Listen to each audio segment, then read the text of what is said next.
जय हिंद साथियों, स्वागत है आप सभी का आपके अपने चैनल तैयारी तक पे। आज अपन देखेंगे राजस्थान का भूगोल। भूगोल में सबसे पहली क्लास होगी अपनी राजस्थान का सामान्य परिचय। और जैसे धीरे धीरे अपन आगे बढ़ते रहेंगे, जैसे भौतिक प्रदेश पढ़ेंगे, फिर जलवायु, मृदा और वन वनस्पति, अफवाह तंत्र जैसे नदियाँ, और सारी मैप में पढ़ेंगे।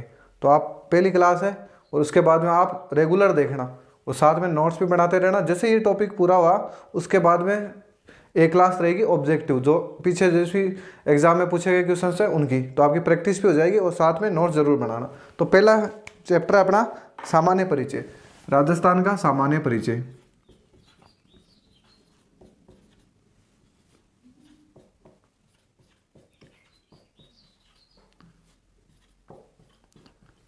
परिचय में देखेंगे अपन कि राजस्थान की स्थिति कहाँ है, कि राजस्थान अपना बैठा कहाँ पे है। उसके बाद में सीमाएं एवं विस्तार देखेंगे। तो आज की क्लास रहेगी अपने स्थिति एवं विस्तार में। तो अपन पॉइंट डाल लो आप भी। राजस्थान की अवस्थिति, राजस्थान की अवस्थिति।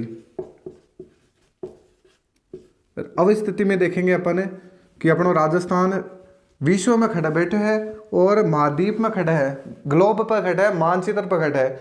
अक्षांशीय विस्तार में अपनो राजस्थान की जगह बैठे है और देशांतरीय स्थिति में राजस्थान खड़ा बैठे है। तो इनमें है अपनो पहले तो विश्व, यानी विश्व के संदर्भ में राजस्थान की स्थिति। फिर देखेंगे अपन मानचित्र, मानचित्र या ग्लोब। फिर देखेंगे महाद्वीप, यानी अपनो भारत एशिया महाद्वीप में है और राजस्थान भारत में ही है, तो एशिया महाद्वीप का किस दिशा में है। फिर अपनो अक्षांशीय,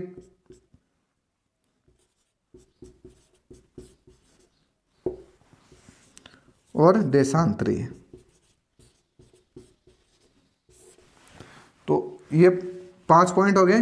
अब अपन को देखना है विश्व के संदर्भ में। तो ये देखने के लिए अपन क्या करेंगे, अपन बनाएंगे ग्लोब छोटा सा। ये हो गया ग्लोब, जरूरी नहीं है गोल ही बने। देखो ये होगी आडी है जो अक्षांश रेखा है, और जो खड़ी है वो देशांतर रेखा है। जहाँ ग्लोब पर आडी खिंचेड़ी है वे तो कहीं है अक्षांश रेखा, और जो उत्तर व दक्षिण यानी खड़ी खिंचेड़ी है वे कहीं है देशांतर रेखा। बस इतो सो ध्यान रखना था। और अक्षांश रेखा है आ, इके ऊपर कहीं है उत्तर है और इके नीचे कहीं है दक्षिण है। और देशांतर रेखा इके इस साइड कहीं है पूर्व और इके इस साइड है पश्चिम है। तो वो ध्यान रख जो। और इन्हें कहीं के वहाँ उत्तरी ध्रुव है या दक्षिणी ध्रुव है, इतो सो थाने ध्यान रखना है। तो अब राजस्थान आपनो है खड़ा है, तो आपनो राजस्थान बैठे है इस जगह। बस वो आपनो राजस्थान है एक बार के लिए। तो अब थाने पूछे कि विश्व में या ग्लोब पर या मानचित्र पर राजस्थान खड़े बैठे है, तो ई खांचा में बैठे है। तो अब थाने पूछ ले कि विश्व के संदर्भ में राजस्थान की स्थिति बताओ, तो आप क्या बताओगे। तो ये तो आपका इस वाला एरिया तो हो गया पूर्वी गोलार्ध। कौन सा, पूर्वी गोलार्ध। और ये हो गया पश्चिमी, और इसके ऊपर वाला उत्तरी गोलार्ध और इसके नीचे वाला दक्षिणी गोलार्ध। तो आप बता दोगे कि विश्व के संदर्भ में अपने राजस्थान की स्थिति क्या है, पूर्वी, और ये हो गया इधर वाला उत्तरी, तो उत्तर पूर्वी गोलार्ध। तो राजस्थान की स्थिति क्या होगी, उत्तर पूर्वी गोलार्ध, और कहाँ होगी, विश्व के संदर्भ में। तो मैंने बताया था ये विश्व है और ये ग्लोब है, यही मानचित्र है। तो सेम ये का ये इधर हो जाएगा, किसमें, उत्तर पूर्वी गोलार्ध में। यहां तक सबके सही है। देखो विश्व के संदर्भ में राजस्थान की स्थिति है उत्तर पूर्वी गोलार्ध, और मानचित्र या ग्लोब पर भी उत्तर पूर्वी गोलार्ध। अब बात आवे था कि महाद्वीप में, और अठे आप एक नीचे भी देखना भारत के संदर्भ में, सॉरी भारत के संदर्भ में। ए तो बहुत इजी सा है, आराम से समझ ले सो महाद्वीप। अब बात आवे तो वो है था को देखो विश्व, और अपनो एशिया महाद्वीप खड़ा सीख है। तो एशिया महाद्वीप अटे समझ लो, चाहे इस जगह समझ लो। तो एशिया महाद्वीप इस साइड है और भारत के किस साइड है, तो राजस्थान अठे है। तो अपना सीधा सीधा ये समझ लो कि वो अपना है राजस्थान इस जगह है। तो थे बता सको आ तो है दक्षिण और यह है पश्चिम।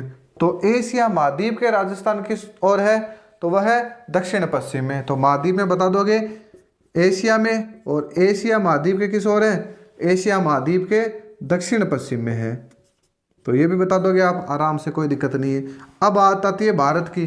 तो देखो भारत वाला देखो ये तो मेरे हिसाब से आपने नोट कर लिया होगा, नहीं करा तो कर लो एक बार, स्क्रीनशॉट ले लेना, फिर आराम से अपने नोट्स में मेंशन करना।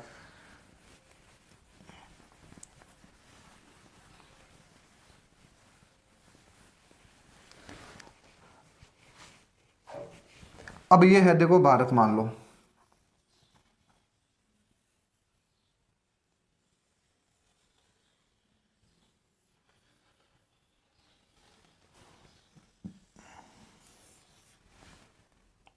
जरूरी नहीं एग्जैक्ट बने नोट, टूटा फूटा सा बना लो आप भी ऐसे करके। देखो ये हो गया अपना राजस्थान। तो देखो ये वाली दिशा कौन सी हो गई, उत्तर, और ये हो गई दक्षिण, और ये हो गई पश्चिम। तो आप बता सकते हो कि राजस्थान कहाँ है, भारत के उत्तर पश्चिम में। कहाँ है, उत्तर पश्चिम में। और ये पूछा जाता है। तो भारत के संदर्भ में राजस्थान की स्थिति क्या होगी, उत्तर पश्चिम में। अब बात आती है अक्षांशीय और देशांतरीय। तो वही अपन ने देखा था, ये वाली अक्षांश रेखा है, इसके यहाँ पे है राजस्थान, तो यानी उत्तरी गोलार्ध में, और इधर आ जाएगा देशांतरीय, तो इस साइड है, तो ये पूर्वी देश गोलार्ध में। तो अक्षांशीय दृष्टि से राजस्थान कहाँ है, वो उत्तरी गोलार्ध में, और देशांतरीय दृष्टि से राजस्थान है वो पूर्वी गोलार्ध में। यहाँ तक तो मेरे हिसाब से समझ में आ गया होगा। अब जो समझने वाली बात है आगे, जहाँ आपको थोड़ा सा ढंग से फोकस करना पड़ेगा और वहाँ थोड़ा सा अच्छे से समझ आओगे आप। अक्षांश और देशांतर, और उसके बाद में अपन पढ़ेंगे सीमाएं एवं विस्तार। वहाँ देखेंगे अपन, मैप का अच्छा नॉलेज होना चाहिए, कौन सा जिला कहाँ बैठा है, सारे के सारे 50 जिले आपको याद हो जाएंगे।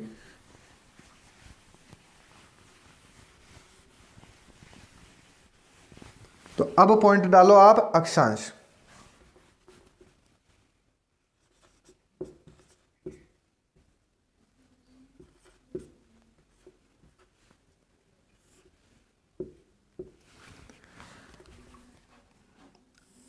ये हो गया ग्लोब,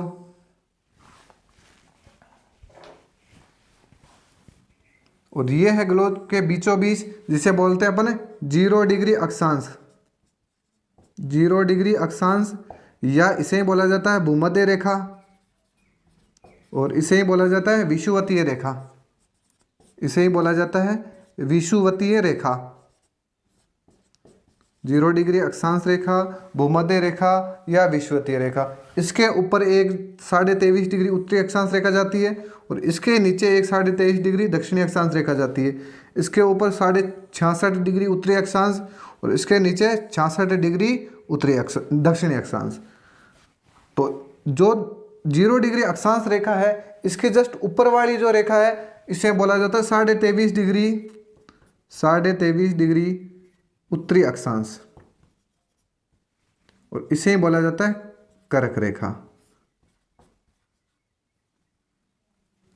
कर्क रेखा, ठीक है। और ये सेम नीचे वाली वही 23.5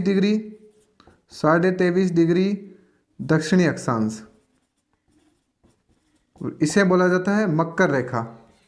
इसे बोला जाता है मकर रेखा, और यह हो गई कर्क रेखा। यह है 66.5 डिग्री उत्तरी अक्षांश, और इसे बोला जाता है आर्कटिक वर्ग,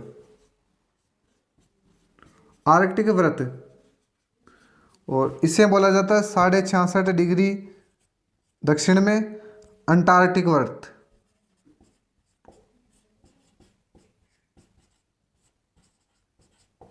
और ये आपका 90 डिग्री दक्षिणी ध्रुव,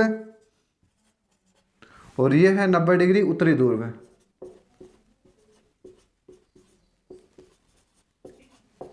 तो यहाँ तक समझ में आ गया हो।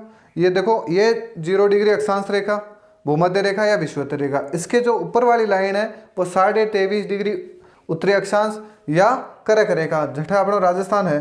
और अपना राजस्थान में कर्क रेखा कितना जिला मुँह निकला है, 2 जिला मुँह। और आगे आप देखा फिर जे कर्क रेखा पर डाला ना, तो सारा बताऊँगा 8 राज्य के मायने। जे ट्रिक भी है राम जी, 36,000 पेटीएम कर दो, तो सारे याद हो जाएंगे वो।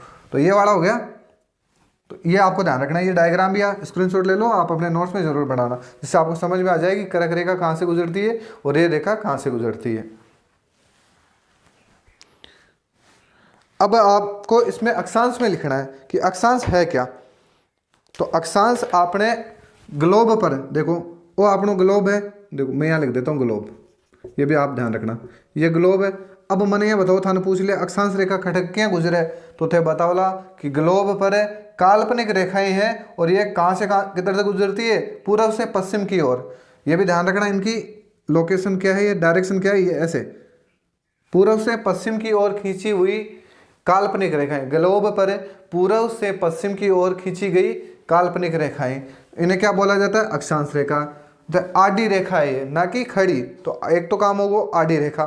फिर था ना पूछे कि जो ग्लोब पर पूर्व से पश्चिम की ओर खींची गई है, पहला पॉइंट तो ये लिखना है। फिर आपसे पूछे कि इनकी संख्याएं, कि कुल अक्षांशों की संख्या ग्लोब पर है, तो पॉइंट लिखना आपको कि ग्लोब पर कुल अक्षांशों की संख्या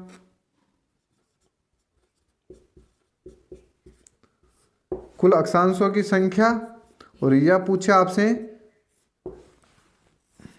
ग्लोब पर अक्षांश रेखाओं की संख्या, ग्लोब पर अक्षांश रेखाओं की संख्या।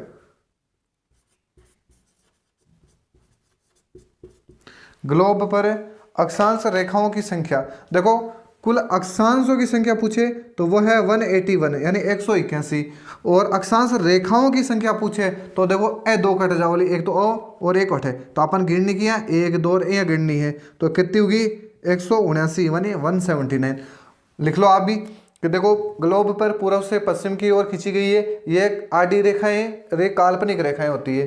फिर ग्लोब पर कुल अक्षांशों की संख्या 58 लेर ए दो भी शामिल हो जाओला, तो कितना है 181।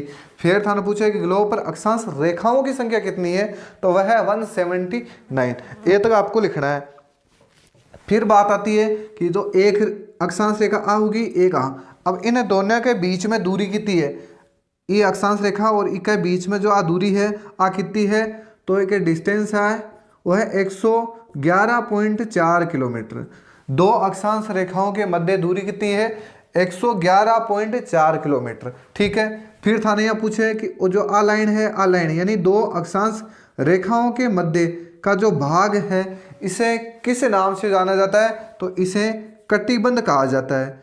क्या कहा जाता है, कटिबंध। और जना थे पढ़ा वाला कि था कि जलवायु क्या की है, तो आप बता दें उष्ण उपोषण क्यों है कि ई भाग ने तो कटिबंध कहवा, और वो अपनो राजस्थान 88 बनेडो ये निकलेडो है।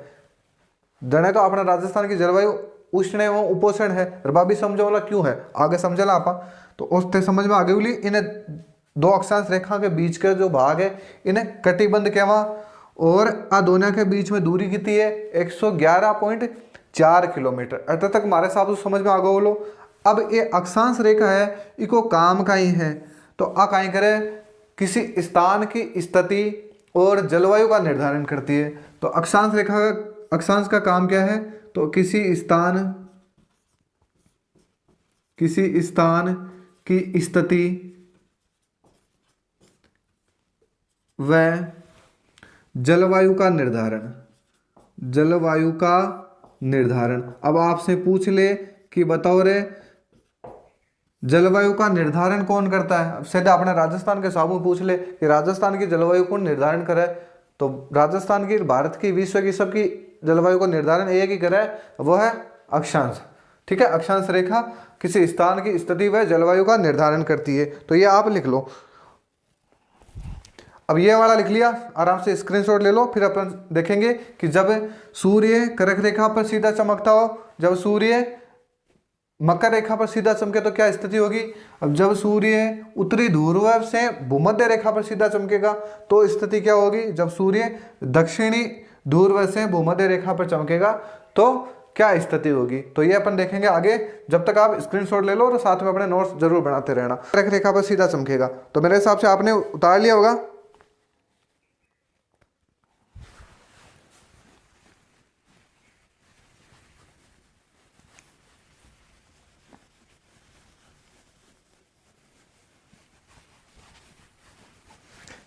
अब ये है आपका सूर्य,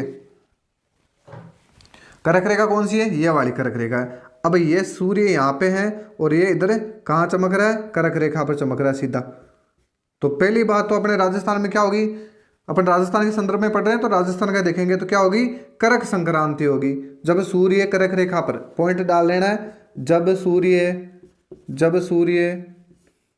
कर्क रेखा पर सीधा चमकता है, कर्क रेखा पर सीधा चमकता है, ठीक है। तो ये देखना है। और राजस्थान में क्या होगा, तो कर्क संक्रांति होगी।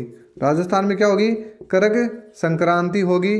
और ये कर्क संक्रांति कब होगी, तो वो होती है 21 जून को। राजस्थान में कर्क संक्रांति कब होती है, 21 जून को। अब आपसे पूछ ले कि सूर्य कर्क रेखा पर सीधा कब चमकता है, 21 जून को। प्रभाव क्या पड़ता है इसका, तो ये जरूर देखना। तो इस समय अपने देखो जून का महीना कहीं वहाँ अपना गर्मी हुआ है, तो अच्छा बता सको ग्रीष्म ऋतु, ठीक है। पहली बात तो आ होगी कि कर्क रेखा पर सीधो चमके तो अपना राजस्थान में स्थिति कायम है, कौन सी ऋतु है, तो ग्रीष्म ऋतु है। फिर है और क्या प्रभाव पड़ता है, तो 21 जून को अपने राजस्थान में क्या प्रभाव पड़ता है, तो पहला प्रभाव तो यही पड़ता है कि दिन बड़ा होता है। सबसे पहला तो क्या होता है, दिन बड़ा होता है। तो यानी सबसे बड़ा दिन राजस्थान में, सबसे बड़ा दिन कब होता है भाई, तो आप बता दोगे कि 21 जून को होता है। तो भाई जी दिन बड़ा हुआ है तो फिर रात कहीं सी छोटी हो जाएगी। तो सबसे छोटी रात, अब आपसे क्वेश्चन पूछ ले कि राजस्थान में सबसे बड़ा दिन कब होता है, 21 जून को। सबसे छोटी रात कब होती है, वो भी 21 जून को होती है। और सबसे छोटी परछाई, यानी परछाई क्या होती है, छोटी होती है। किस दिन होती है, तो वो 21 जून को। अब देखो किरणों का तिरछापन है, सीधापन, जैसे अपन में पढ़ेंगे उस समय जरूर बताऊंगा। जैसे जैसे अपन ऊपर जाएंगे किरणें तिरछी हो जाएगी, तो ये अपन वहाँ देखेंगे। जैसे हम आगे चढ़ेंगे ना अपन सीमाएं विस्तार में, तो वहाँ अपन कर्क रेखा और अक्षांशीय और देशांतरी विस्तार पढ़ेंगे राजस्थान का, तो उसमें मैं बताऊंगा आपको। तो यहाँ तक समझ में आ गई। अब आती है, तो ये आप स्क्रीनशॉट ले लेना और अपने नोट्स में जरूर लिखना। फिर अपन चमकाएंगे सूर्य मकर रेखा पर।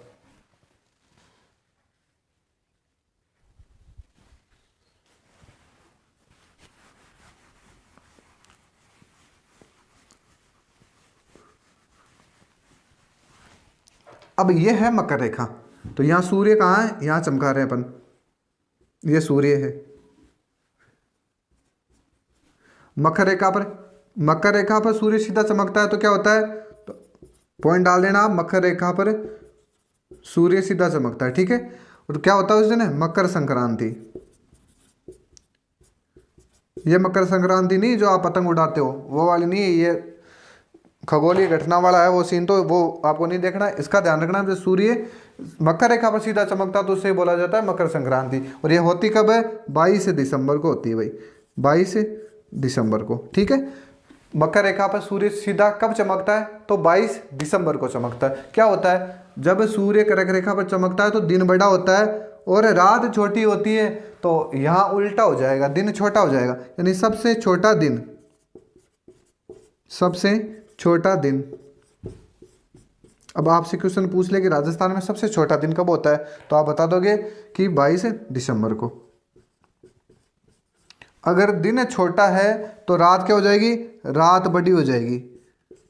अब आपसे कोई क्वेश्चन पूछे कि राजस्थान में दिन बड़ा कब होता है, तो आप बताओगे 21 जून को होता है। आपसे पूछ ले कि रात बड़ी कब होती है, तो 22 दिसंबर को होती है। मेरे हिसाब से ये बात समझ में आ गई होगी। मकर रेखा पर सीधा चमकता है तब तो क्या होती है, रात बड़ी होती है। जब सूर्य कर्क रेखा पर सीधा चमकता है तो दिन बड़ा हो जाता है, और दोनों का उल्टा हो जाता है, ठीक है, ये ध्यान रखना। तो यहां तक मेरे हिसाब से समझ में आ गया होगा आपके। अब बात आती है कि आपका सूर्य उत्तरी ध्रुव पे, जब सूर्य उत्तरी ध्रुव पे है, सूर्य तो है अठे ऊपर ही ऊपर उत्तरी ध्रुव पे, और अठाऊ कहीं कर लो वो भूमध्य रेखा पर सीधो चमक रहा है, ठीक है। तो उस टाइम कहीं के वहां वसंत विषुव। देखो यहाँ पे सूर्य है और ये सीधा कहाँ चमक रहा है, भूमध्य रेखा पर, तो इसे बोला जाता है वसंत विषुव। और पे से भूमध्य रेखा पर चमकेगा। भूमध्य रेखा कौन सी है, ये वाली, यहाँ चमकेगा। तो कब चमकेगा, तो 21 मार्च को चमकता है, 21 मार्च को। अब आपसे क्वेश्चन पूछ ले कि सूर्य उत्तरी ध्रुव से भूमध्य रेखा पर कब चमकता है? 21 मार्च को। क्या होती है इसकी घटना? तो ये होती है दिन रात की अवधि बराबर होती है। दिन और रात की, ये पूछे गए क्वेश्चन, दिन रात की अवधि बराबर कब होती है? 21 मार्च को। और किस लिए होती है? कि सूर्य उत्तरी ध्रुव से कहाँ चमकता है? भूमध्य रेखा पर। लेकिन सूर्य दक्षिण ध्रुव पे है और फिर आपका ये भूमध्य रेखा पर सीधा चमकेगा, तो ये क्या हो जाती है? शरद विषुव। क्या हो जाती है? शरद विषुव। और ये कब होती है? यानी सूर्य दक्षिण ध्रुव से भूमध्य रेखा पर कब चमकेगा? 23 सितंबर को। कब? 23 सितंबर को। देखो, उत्तरी ध्रुव से भूमध्य रेखा पर तो चमकता है 21 मार्च को, और 23 सितंबर को दक्षिण ध्रुव से भूमध्य रेखा पर चमकता है। काम दोनों का सेम है। अगर यहाँ से चमकेगा तो भी दिन रात की अवधि बराबर होती है। दिन रात की अवधि बराबर, अवधि बराबर, दिन रात की अवधि बराबर। अब ये जरूर ध्यान रखना आपको कि देखो, उत्तरी ध्रुव से मकर रेखा पर चमके, कणा चमके 21 मार्च ने, ऋतु कौन सी है? बसंत विषु।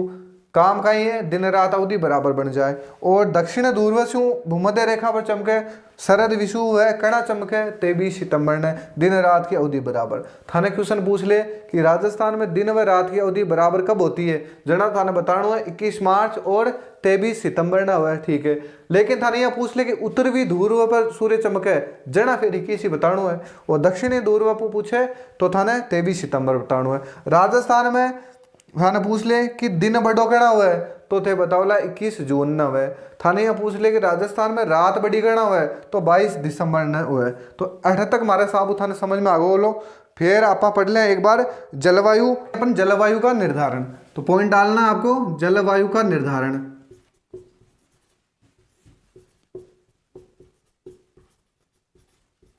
जलवायु का निर्धारण। फिर अपना ये बनाई हुआ ग्लोब, तो यहाँ पर तो देखो यही है 0 डिग्री अक्षांश भूमध्य रेखा, और ये ऊपर वाली क्या थी? कर्क रेखा, और ये नीचे वाली मकर रेखा, ठीक है। और यहाँ पे अपन ले लेते हैं एक तो 45 डिग्री, और ये है आपकी 66 डिग्री। और सेम इधर कर लेते हैं, ये है 45 डिग्री और ये है 66 डिग्री, ठीक है। अब ध्यान रखना है कर्क रेखा और भूमध्य रेखा,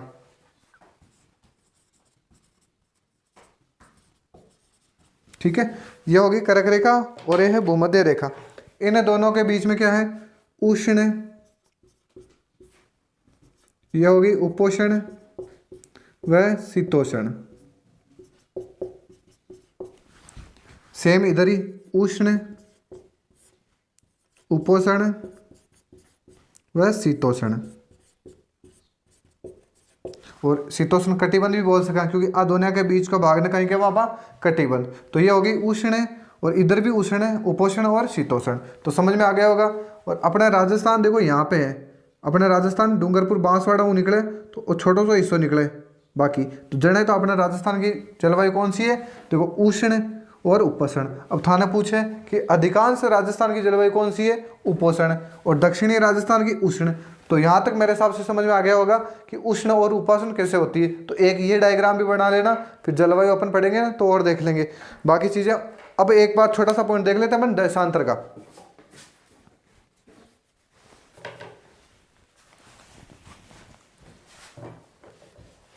अब है देशांतर। अक्षांश पढ़ लिया अपन ने, देशांतर, और ये साथ में 2 मिनट का काम है, देख लेते हैं अपन। देशांतर क्या होती है? देखो इसमें ज्यादा कुछ रोल नहीं है। देखो ये ग्लोब है आपका, और वो आडी खींची हुई थी, और ये है खड़ी।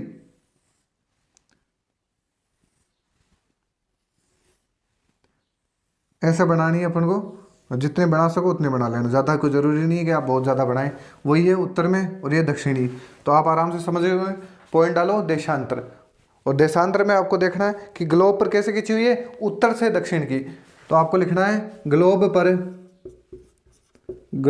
पर उत्तर से दक्षिण की ओर खींची हुई, उत्तर से दक्षिण में खींची हुई खड़ी रेखाएं, खड़ी काल्पनिक रेखाएं, उत्तर से दक्षिण की ओर खींची गई खड़ी काल्पनिक रेखाएं।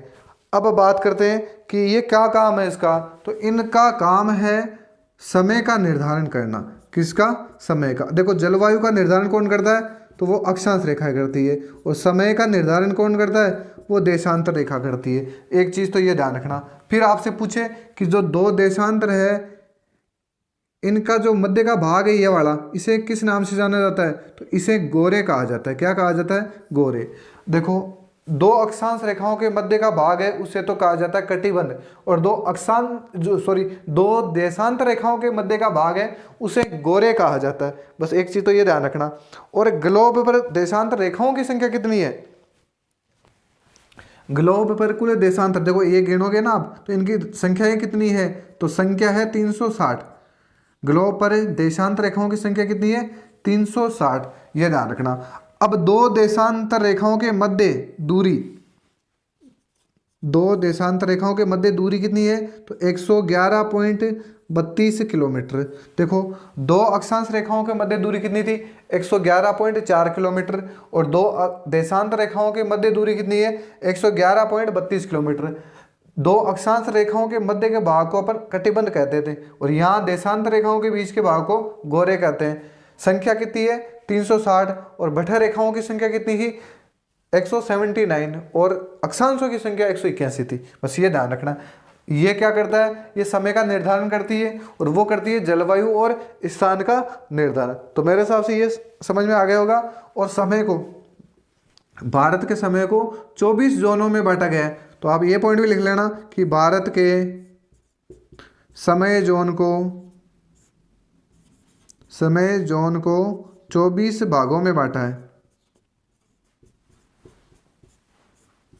ये भी लिख लेना कि भारत के समय जोन को 24 भागों में बांटा है, और प्रत्येक जोन में, यानी 24 जोन है, प्रत्येक जोन में 15 डिग्री देशांतर रेखाएं आती है। 15 डिग्री देशांतर रेखाएं आती है। प्रत्येक जोन में 15 डिग्री देशांतर रेखा आती है। और एक जोन को पार करने में 4 मिनट लगती है। 4 मिनट लगती है। एक जोन को पार करने में कितनी मिनट लगती है? 4 मिनट लगती है। तो ये तो हो गया आपका अक्षांश और देशांतर। अगले वीडियो में देखेंगे अपन सीमाएं एवं विस्तार। अगले वीडियो में देखेंगे अपन सीमाएं व विस्तार। और वो कैसे देखेंगे? तो अपन चलेगा अपने राजस्थान का मैप को अच्छे से कवर कर लेना। और हो सके तो आप एक दो रुपए वाले मैप लेके आना, उनसे आपको मैप बढ़ना सीख जाओगे। तो मैप देखेंगे, फिर अक्षांश से विस्तार, देशांतरीय विस्तार, लंबाई चौड़ाई, विकर्ण, ये सारे अगले वीडियो में देखेंगे।